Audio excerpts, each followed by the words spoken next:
वाहिगुरू जी का खालसा वाहिगुरू जी की फतेह। असी विचार चर्चा कर रहे हाँ विचित्र नाटक ग्रंथ के उत्ते, जिसनों दसम ग्रंथ भी कहते हैं।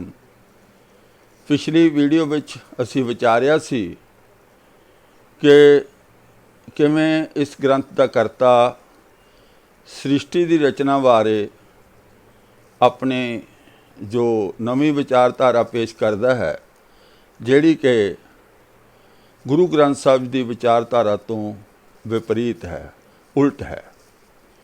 तो अगों सृष्टि रचना तो बाद दे विच जिहड़ा सब तो वड्डा सवाल सिख धर्म विच पैदा किया गया है, आम तौर पर साडे विरोधी विद्वान इत्थों तक कि साडे अकाल तख्त साहिब के साबका जथेदार भी ये गल कहण तो गुरेज नहीं करते कि सिख लव कुश की औलाद हैं जां गुरु नानक 10 गुरु साहिबान लव कुश की औलाद हैं।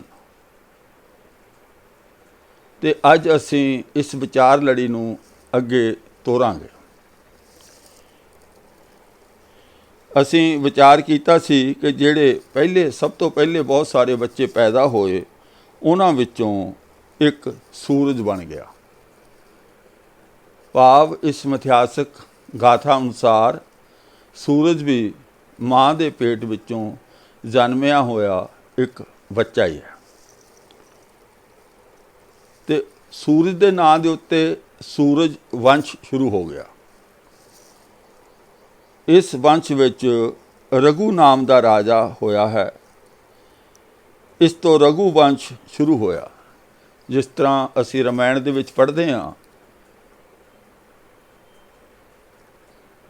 रघुकुल रीत सदा चल आई, प्राण जाए पर वचन न जाए।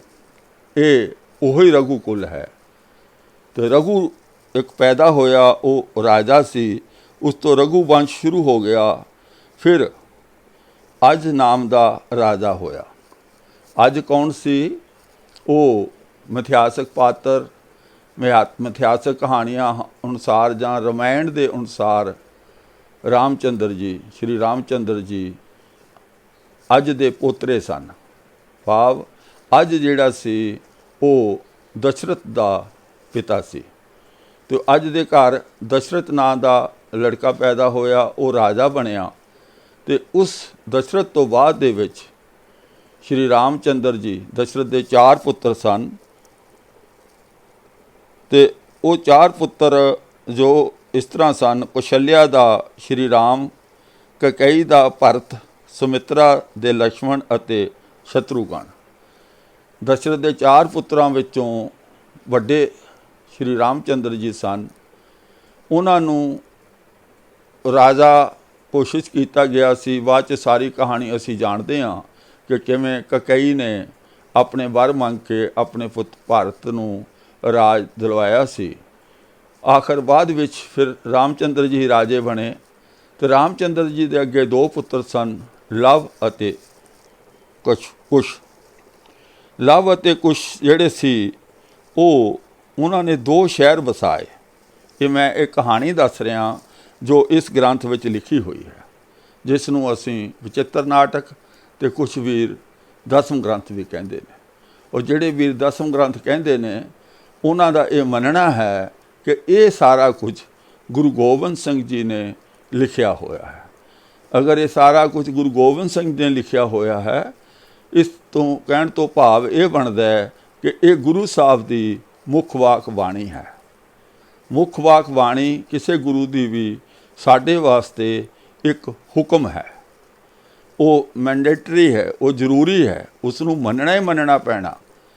तो असी उसनों समझण लई ही ये असी विचार लड़ी शुरू की है कि जेकर इसनों मुख वाक बाणी मनना है, गुरु गोबिंद सिंह की बाणी मनना है, तो फिर अगे जिहड़ी कहानी है वो सारी नूं मनना पेगा। आओ वो कहानी नूं असी जानते हाँ। राम दे पुत्र लव अते कुश राजा बने। लव ने लाहौर शहर अते कुश ने कसूर शहर वसाए। जे हुण तेरी कृपा होवे तो अगों होर राजिਆਂ ਦੇ नाम दस सकां। ये कवि कह रहा कि इत्थों तक मैं गल कीती है, अगे जे तेरी कृपा होवे तो रब की कृपा होवे तो मैं होर राजिਆਂ ਦੇ ਨਾਂ दस सकां। जेकर ये गुरु गोबिंद सिंह जी लिख रहे ने, फिर गुरु गोबिंद सिंह जी दे बाक ने। तो आओ अगे असी सुनते हैं कहानी किवें चलदी है। कालकेत अते काल राय दो बहुत महान राजे होए हन। इन्हां दोनों की लड़ाई हो गई। कालकेत बहुत बहादुर सी, उसने काल राय नूं नगर विचों कढ़ दिता। काल राय उत्थों भज के सनौड़ देश नूं चलिया गया। उत्थे उसने उत्थों की राजकुमारी नाल विआह करवा लिया। ये दो राजे सी, लड़ाई हुई। ये राजे कौन ने? ये लव अते कुश दी वंश विचों ही हन। ये कहानी सारी सुनाउण दा मतलब यही है, लिखण दा मतलब यही है कि सिखां नूं, सिख गुरुआं नूं लव कुश दी औलाद सिद्ध करना। मैं तो मनदा नहीं कि ऐसा कुछ है, पर क्योंकि साडे बहुते वीर ये कहते ने कि ये गुरु साहब की रचना है, ये बाणी गुरु साहब की है। 10वें ग्रंथ गुरु गोबिंद सिंह जी ने रचना इसकी कीती है। तो अगर ये गल सच है तो फिर कहानी सानू सुननी बनती है। फिर सानू गुस्सा नहीं करना जदों सानू कोई अजिही गल कहंदा है।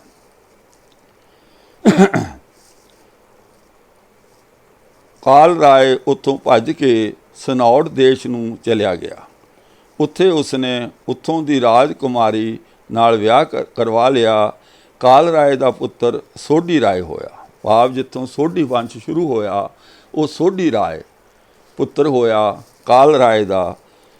इस तो सोढी वंश चलिया। सोढियां ने बहुत राजिਆਂ नूं जित्तिया अते बहुत लंबे समय तक राज किया।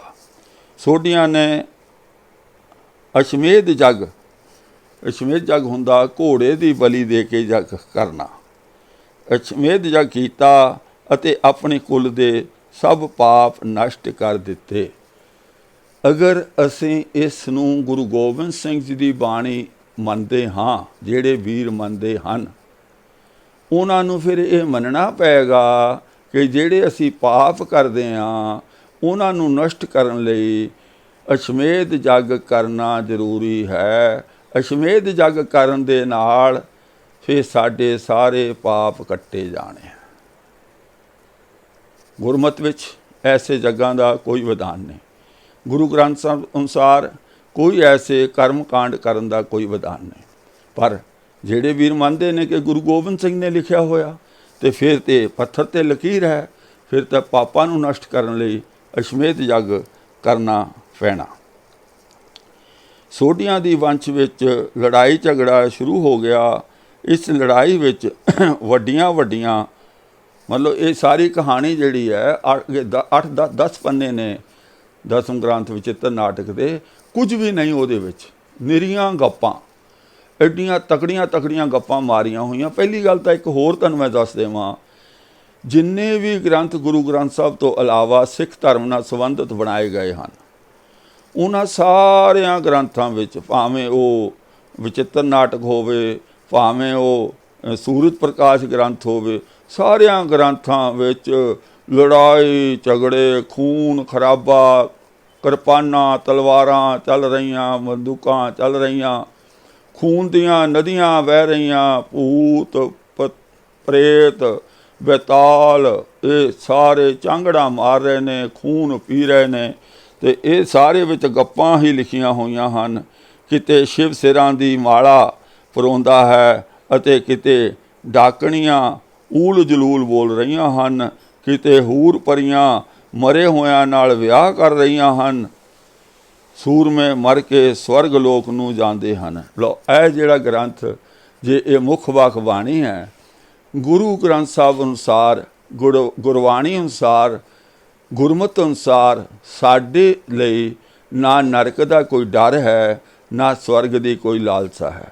मैं कई वीडियो विच गुरबाणी अनुसार बयान कर चुका हाँ भी जिहड़े गुरमत दे धारनी ने वो नरक तो डरदे ने, स्वर्ग की लालसा कोई नहीं, नेक काम करते ने, गुरमत अनुसार जीवन बतीत करते ने, वो जो होना होगा होएगा, पर बेपरवाह ने। पर यह ग्रंथ सानू स्वर्ग नरक के चक्कर में पाउंदा है कि भाई जे तुसी मतलब इक्को ही काम है, मर जम के जवान हो जाओ फिर शहीद मर जाओ, किसी जंग छेड़ लो, जंग दे विच मर जाओ, भावें किसी पासों मरो, स्वर्ग पक्का, स्वर्ग की टिकट पक्की है। जे लड़ाई झगड़े विच मर जाओ, ए ख्याल करना, नोट कर लेना, ए गुरु ग्रंथ साहब जी का विधान ए नहीं है। गुरु ग्रंथ साहब जी का विधान है सच दे मार्ग ते दृढ़ता सहित जीवना है। इस धरती नूं, इस समाज नूं बेगमपुरा शहर बनाउणा, ਇਹ सोहणे समाज की सिरजना करन विच भाईवाल बनना, सहयोगी बनना। ये जम के मरन वाला काम नहीं है कि जम गए, वड्डे होए, लड़ाई की, मर गए, शहीद गवा लिया और तुसी अगों फिर स्वर्ग दे टिकट बुक कर ली। ये जीवन का उद्देश्य गुरमत अनुसार नहीं है। पर ये जिहड़े ग्रंथ ने सारे सिख धर्म नाल कनैक्ट किए गए ने, इहदे विच लड़ाइयां झगड़ियां तो इलावा कोई काम ही नहीं, कोई गल ही नहीं की हुई। सो ये किसी तरह भी गुरु ग्रंथ साहब की बाणी नाल यह चीज़ां वेल नहीं खांदियां। सो अगे की है, अगे लिखिया होया, गाजे गुणा काली, काली देवी आसमान विच गज रही है अते खून का खप्पर भर के पीण वालियां कलयुगणा हसदियां हन। आ है एक ग्रंथ। ये काली देवी महान है इस ग्रंथ विच, अकाल पुरख नहीं, वो एक वाद हस्ती शक्ति की गल नहीं है। इत्थे काली देवी की वडियाई आ या शिव की वडियाई आ। फिर कहिंदे ये गुरु गोबिंद सिंह ने रचना बनाई है। भाई रब राखा की कर सकते हाँ, पर जे इस ग्रंथ नूं मनना है तो फिर अगे जो कुछ लिखिया उसनूं सब कुछ मनना पैना। आकाश विच देवी गज रही है जो महाकाल तो पैदा हुई है। महाकाल जिहड़ा असीं जदों पढ़िया सी 404 चरित्र कविवाज बेनती चौपाई वाला, महाकाल की असी सारी व्याख्या कर हटे हाँ। 4 हत्थां वाला, वड्डियां वड्डियां दाड़ां वाला, जिसनूं पसीना आउंदा, जिसनूं गुस्सा आउंदा, जिहड़ा लोकां नाल बैर भावना बना के रखदा है, वो महाकाल असी उहदे बारे पूरा पढ़ हटे हाँ। और जे काली जिहड़ी है इसनूं पैदा करन वाला महादेवी है। सूरमे शराब नाल मस्त होए हन, शराब पी पी के वो लड़ाई के मैदान में जाते हैं। लव वंश वाले जित गए अते कुश वंश वाले हार गए। कुश वंश वाले काशी विच जाके वेद पाठी बन गए। हुण जिहड़े 2 सी ना ग्रुप, उन्हां विचों कुश वंश वाले हार गए तो लव वंश वाले जित गए। लव वंश वालियां को राज रह गया तो कुछ वंशी जिहड़े आ वो कांछी चल गए। उत्थे उन्होंने वेदां का पाठ करना शुरू कर दिता। कुछ वंश वाले कांछी में जाके वेद पाठी बन गए। वेदां दे पाठी होण सदका कुछ वंश वाले वेदी कहलवाए। वो वेदी इसलिए बन गए क्योंकि उन्होंने वेदां का पाठ करना शुरू कर दिता। लव वंशिया ने सुलह की चिट्ठी, फिर कुछ समय बाद जिवें लड़ाई झगड़ा होया, बाद च बंदा शांत चित्त होकर सोचदा, तो लव वंश वालिया ने सुलह की चिट्ठी बेदियां नूं भेजी। बेदी मदर देश पंजाब आ गए। पंजाब नूं मदर देश लिखिया। बेदी फिर चिट्ठी लैके, चिट्ठी का सुनेहा होने करके वो वापस पंजाब आ गए। लव वंशिया ने वेद पाठ करवाया अते वेदियां दे पाठ तो बहुत प्रभावित होए। भाव उन्होंने वेदां दा पाठ करवाया, जिन्हें सोहणे तरीके नाल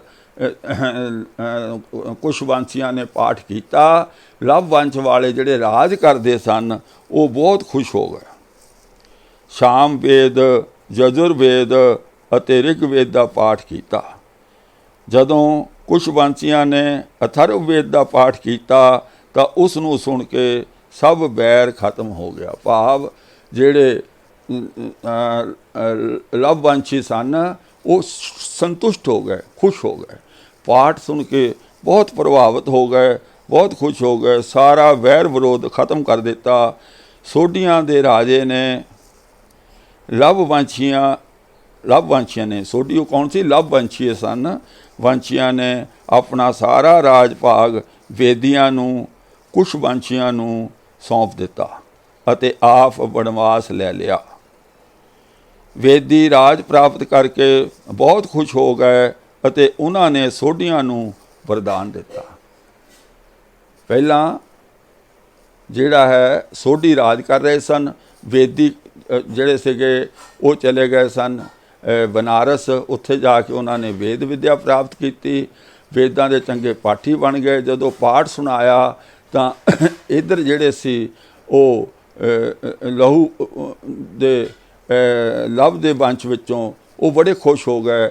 ਉਹਨਾਂ ਨੇ ਫਿਰ ਸਾਰਾ ਰਾਜ ਭਾਗ ਇਹ ਕਛੂ ਵੰਸ਼ੀਆਂ ਨੂੰ ਦੇ ਦਿੱਤਾ ਅਤੇ ਆਪ ਜੰਗਲ ਵਿੱਚ ਚਲੇ ਗਏ, ਤਪ ਕਰਨ ਚਲੇ ਗਏ। ਅਤੇ ਇਸ ਤਰ੍ਹਾਂ ਕਰਕੇ ਅੱਗੇ ਵੇਦੀ ਰਾਜ ਪ੍ਰਾਪਤ ਕਰਕੇ ਬਹੁਤ ਖੁਸ਼ ਹੋ ਗਏ ਅਤੇ ਉਹਨਾਂ ਨੇ ਸੋਢੀਆਂ ਨੂੰ ਵਰਦਾਨ ਦਿੱਤਾ ਕਿ ਜਦੋਂ ਕਲਯੁੱਗ ਵਿੱਚ ਅਸੀਂ ਨਾਨਕ ਦੇ ਰੂਪ ਵਿੱਚ ਆਵਾਂਗੇ ਤਾਂ ਤੁਹਾਨੂੰ ਜਗਤ ਦਾ ਪੂਜਣਯੋਗ ਬਣਾ ਕੇ ਪਰਮ ਪਦ ਪ੍ਰਾਪਤ ਕਰਾਂਗੇ। ਜਦੋਂ ਗੁਰੂ ਨਾਨਕ ਦੇ ਰੂਪ ਵਿੱਚ ਅਸੀਂ ਆਵਾਂਗੇ ਤਿੰਨ ਜਾਮੇ ਅਸੀਂ ਰਾਜ ਕਰਾਂਗੇ, ਭਾਵ ਗੁਰੂ ਨਾਨਕ ਦੀ ਜੋਤ ਦੇ ਘਰ ਦੇ ਸੰਚਾਲਕ ਰਹਾਂਗੇ। ਚੌਥੇ ਜਾਮੇ ਵਿੱਚ ਤੁਹਾਨੂੰ ਪੂਜਣਯੋਗ ਬਣਾ ਕੇ ਅਸੀਂ ਚਲੇ ਜਾਵਾਂਗੇ। ਜਦੋਂ ਅਸੀਂ 3 ਜਨਮ ਧਾਰਨ ਕਰ ਲਵਾਂਗੇ ਤਾਂ ਚੌਥੇ ਜਨਮ ਵਿੱਚ ਅਸੀਂ ਤੈਨੂੰ ਗੁਰੂ ਬਣਾਵਾਂਗੇ। ਫਿਰ ਵੇਦੀਆਂ ਦੇ ਰਾਜ ਵਿੱਚ ਵੀ ਬਹੁਤ ਕਲੇਸ਼ ਵੱਧ ਗਿਆ ਅਤੇ ਉਹਨਾਂ ਕੋਲ ਸਿਰਫ 20 ਪਿੰਡ ਰਹਿ ਗਏ। ਇਸ ਤਰ੍ਹਾਂ ਬਹੁਤ ਸਮਾਂ ਬੀਤਣ ਤੋਂ ਬਾਅਦ ਉਹਨਾਂ ਵੇਦੀਆਂ ਦੀ ਕੁੱਲ ਵਿੱਚ ਨਾਨਕ ਪਾਤਸ਼ਾਹ ਦਾ ਜਨਮ ਹੋਇਆ। ਇਹ ਲਿਖਿਆ ਹੋਇਆ 3 ਵੇਦੀਆਂ ਕੀ ਕੁੱਲ ਵਿਖੇ ਪ੍ਰਗਟੇ ਨਾਨਕ ਰਾਏ। ਆ ਇਸ ਗ੍ਰੰਥ ਦੇ ਵਿੱਚ ਲਿਖਿਆ ਹੋਇਆ ਇਹ ਜਿਹੜੀ ਜੜ ਹੈ, ਇਹ ਜਿਹੜਾ ਆਧਾਰ ਹੈ, ਜਿਸ ਨੂੰ ਲੈ ਕੇ ਜਣਾ ਖਣਾ ਹਰ ਬੰਦਾ ਸਾਡੇ ਉੱਤੇ ਇਹ ਤੋਹਮਤ ਲਾਉਂਦਾ ਕਿ ਅਸੀਂ ਲਵ ਕੁਸ਼ ਦੀ ਔਲਾਦ ਹਾਂ, ਸਾਡੇ ਸਤਿਗੁਰੂ ਲਵ ਕੁਸ਼ ਦੀ ਔਲਾਦ ਸਨ। ਅਤੇ ਮੈਨੂੰ ਸਮਝ ਇਹ ਨਹੀਂ ਆਉਂਦੀ ਕਿ ਸਾਡੇ ਸਿੱਖ ਫੈਸਲਾ ਕਿਉਂ ਨਹੀਂ ਕਰ ਪਾ ਰਿਹਾ। ਅਗਰ ਇਸ ਗ੍ਰੰਥ ਨੂੰ ਆਪਣਾ ਗ੍ਰੰਥ ਮੰਨਣਾ, ਗੁਰੂ ਗੋਬਿੰਦ ਸਿੰਘ ਜੀ ਦੀ ਬਾਣੀ ਮੰਨਣਾ, ਜਿਹੜੇ ਮੰਨਦੇ ਨੇ, ਫਿਰ ਉਹਨਾਂ ਵੀਰਾਂ ਨੂੰ ਕਦੀ ਗੁੱਸਾ ਨਹੀਂ ਕਰਨਾ ਚਾਹੀਦਾ ਜਦੋਂ ਕੋਈ ਇਹ ਕਹਿੰਦਾ ਕਿ ਸਿੱਖ ਜਿਹੜੇ ਨੇ ਲਵ ਕੁਸ਼ ਦੀ ਔਲਾਦ ਹਨ। ਜਿਹੜੇ ਸਿੱਖ ਇਸ ਨੂੰ ਗੁਰੂ ਗੋਬਿੰਦ ਸਿੰਘ ਦੀ ਬਾਣੀ ਨਹੀਂ ਮੰਨਦੇ, ਉਹਨਾਂ ਲਈ ਤਾਂ ਕੋਈ ਦੁਬਦਾ ਹੈ ਹੀ ਨਹੀਂ। ਉਹ ਤਾਂ ਡਾਂਕੇ ਦੀ ਚੋਟ ਨਾਲ ਇਹ ਗੱਲ ਕਹਿ ਸਕਦੇ ਨੇ, ਭਾਈ ਇਹ ਅਸੀਂ ਲਵ ਕੁਸ਼ ਦੀ ਔਲਾਦ ਨਹੀਂ ਹਾਂ, ਇਹ ਸਭ ਗਪੌੜਾ ਨੇ, ਗੱਪਾਂ ਨੇ, ਝੂਠ ਹੈ, ਅਸੀਂ ਇਸ ਨੂੰ ਨਹੀਂ ਮੰਨਦੇ। ਪਰ ਜਿਹੜੇ ਵੀਰ ਮੰਨਦੇ ਨੇ ਔਰ ਇੱਕ ਪਾਸੇ ਇਸ ਗ੍ਰੰਥ ਨੂੰ ਗੁਰੂ ਗੋਬਿੰਦ ਸਿੰਘ ਜੀ ਦਾ ਗ੍ਰੰਥ ਮੰਨਦੇ ਨੇ, ਦੂਜੇ ਪਾਸੇ ਜਦੋਂ ਲਵ ਕੁਸ਼ ਦੀ ਔਲਾਦ ਕਿਹਾ ਜਾਂਦਾ ਤਾਂ ਬਹੁਤ ਗੁੱਸਾ ਵੀ ਕਰਦੇ ਨੇ। ਮੈਨੂੰ ਇਸ ਗੱਲ ਦੀ ਸਮਝ ਨਹੀਂ ਆਉਂਦੀ। ਦੂਜੀ ਗੱਲ, ਕੁਛ ਵੀਰ ਕਹਿੰਦੇ ਨੇ ਇਹ ਗ੍ਰੰਥ ਦੇ ਵਿੱਚ ਮਿਥਿਹਾਸਕ ਕਹਾਣੀਆਂ ਲਿਖੀਆਂ ਹੋਈਆਂ।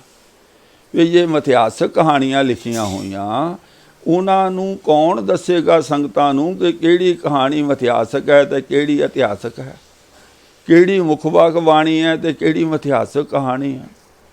ਅਸੀਂ ਅਜੀਬ ਗੱਲਾਂ ਨਹੀਂ ਕਰ ਰਹੇ। ਮੈਨੂੰ ਕਈ ਵਾਰੀ ਹਾਸਾ ਆਉਂਦਾ ਹੈ ਕਿ ਜਿਵੇਂ ਕੋਈ ਡਾਕਟਰ ਦੇ ਕੋਲ ਜਾਵੇ, ਬਿਮਾਰ ਹੈ, ਦਵਾਈ ਲੈਣ ਜਾਵੇ, ਡਾਕਟਰ ਅੱਗੋਂ ਇਹ ਕਹੇ ਕਿ ਭਾਈ ਇੱਥੇ ਬੈਠ, ਆਹ ਫੜ ਕਿਤਾਬ, ਇਸ ਕਿਤਾਬ ਦੇ ਵਿੱਚ ਦੁਨੀਆ ਦੀਆਂ ਸਾਰੀਆਂ ਬਿਮਾਰੀਆਂ ਦੇ ਨਾਂ ਲਿਖੇ ਨੇ, ਤੂੰ ਇਹ 'ਚ ਲੱਭ ਲਾ ਤੈਨੂੰ ਕਿਹੜੀ ਬਿਮਾਰੀ ਆ, ਉਹਦਾ ਨਾਂ ਵੀ ਇਹਦੇ ਵਿੱਚ ਹੈ। ਫਿਰ ਉਸ ਬਿਮਾਰੀ ਦੇ ਸਾਹਮਣੇ ਉਸ ਦੀ ਦਵਾਈ ਵੀ ਲਿਖੀ ਹੋਈ ਹੈ, ਉਹ ਤੂੰ ਨੋਟ ਕਰ ਲਈ ਅਤੇ ਨੋਟ ਕਰਕੇ ਸਾਹਮਣੇ ਦੁਕਾਨ ਹੈ ਕੈਮਿਸਟ ਦੀ, ਦਵਾਈਆਂ ਦੀ ਦੁਕਾਨ ਹੈ ਸਾਹਮਣੇ, ਉੱਥੋਂ ਜਾ ਕੇ ਦਵਾਈ ਲਈ ਅਤੇ ਖਾ ਲਈ, ਤੂੰ ਠੀਕ ਹੋ ਜਾਏਗਾ। ਇਹਦੋਂ ਵਧੀਆ ਤੇਰਾ ਮੈਂ ਇਲਾਜ ਹੋਰ ਕੀ ਦੱਸਾਂ। ਹੁਣ ਇਹ ਯੋਗ ਹੈ? ਡਾਕਟਰ ਦਾ ਕੰਮ ਤਾਂ ਇਹ ਹੈ ਕਿ ਉਸ ਨੇ ਮਰੀਜ਼ ਨੂੰ ਦੇਖਣਾ ਔਰ ਦੇਖ ਕੇ ਉਹਦੀ ਬਿਮਾਰੀ ਲੱਭ ਕੇ ਉਸ ਦੀ ਦਵਾਈ ਲਿਖ ਕੇ ਦੇਣੀ ਆ। ਹਰ ਬੰਦੇ ਨੇ ਦਵਾਈ ਨਹੀਂ ਜੇ ਲੱਭਣੀ ਕਿਤਾਬ ਪੜ੍ਹ ਕੇ, ਕਿਤਾਬਾਂ 'ਚ ਸਭ ਕੁਝ ਲਿਖਿਆ ਹੋਇਆ। ਹੁਣ ਵਿਦਵਾਨ ਪੁਰਸ਼ਾਂ ਦਾ ਕੀ ਕੰਮ ਹੈ, ਕਥਾਵਾਚਕਾਂ ਦਾ ਕੀ ਕੰਮ ਹੈ, ਧਰਮ ਦੇ ਅੱਗੇ ਹੋ ਕੇ ਮੁਖੀ ਬਣਨ ਵਾਲਿਆਂ ਦਾ ਕੀ ਕੰਮ ਹੈ? ਇਹੀ ਤਾਂ ਕੰਮ ਹੈ।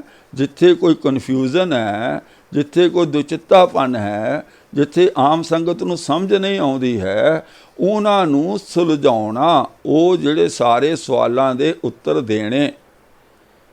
पर साडे विद्वान साडे धार्मिक रहनुमा की करते हैं, वो समा झूठ नूं सच बनाउण लई नवीआं नवीआं कहानियां बनाउंदे ने। कई तां हुण ये कहानी बनाउंदे ने जी भी असीं लव कुश दी औलाद पहिलां तां असीं अमृत छक के तां साडा जिहड़े असीं वासी हो गए आनंदपुर साहब दे, ठीक है, केसगढ़ साहब दे वासी हो गए, साडा वो शहर है, ते पिता साडे गुरु गोबिंद सिंह जी ते माता साडी सहबदेवा, ते असी जात पात साडी खत्म है। इस करके पहला होऊ हुण नहीं भाई, इदां किया इतिहास नहीं बदलने, इदां किया ग्रंथां 'च सुधार नहीं आउणा, दसना ये पऊ कि की वाकया ही ये गुरु गोबिंद सिंह ने लिखिया। जे लिखिया तो फिर गुरु गोबिंद सिंह तो झूठ लिख नहीं सकते। गुरु गोबिंद सिंह जी साडे गुरु साहब झूठ किदां लिख सकते हैं? पर जे गुरु गोबिंद सिंह के नाँ ते किसी होर ने लिखिया तो उसका भी भाई फैसला कर दिओ भी ये साडे गुरु गोबिंद सिंह ने नहीं लिखिया। ये करना तो सानू ही पैना ना, वो सानू अपना पुत्र बना के गुरु साहब गए ने, अपनी जगह बिठा के गए ने, तो कौन दसूगा सानू, कौन समझाएगा, संगतां दी कन्फ्यूजन कौन दूर करेगा? पर असी ऐसा किसी ने कुछ नहीं करना। सदियां बीत गईयां, बस सानू गुस्सा करना आउंदा है, सानू लड़ाई करनी आउंदी है, सानू समझ वरतनी नहीं आउंदी। इत्थों पछड़े होए हां। काश असी किसी इस पासे वल आईए, असी समझ वरतन वल चलीए, तां गुरु नानक दी फलवाड़ी दिन रात चौगुणी तरक्की करेगी। अज दी विचार असी इत्थे समाप्त करदे हां। विचारां करदिआं कई तरह दीआं भुल्लां गलतियां हो गईयां होणगीआं, माफ़ करना। अगे तो कोशिश करांगे कि सब कुछ ठीक गुरमत अनुसार असी करिए। आओ फतेह बुलाइए। वाहिगुरू जी का खालसा, वाहिगुरू जी की फतेह।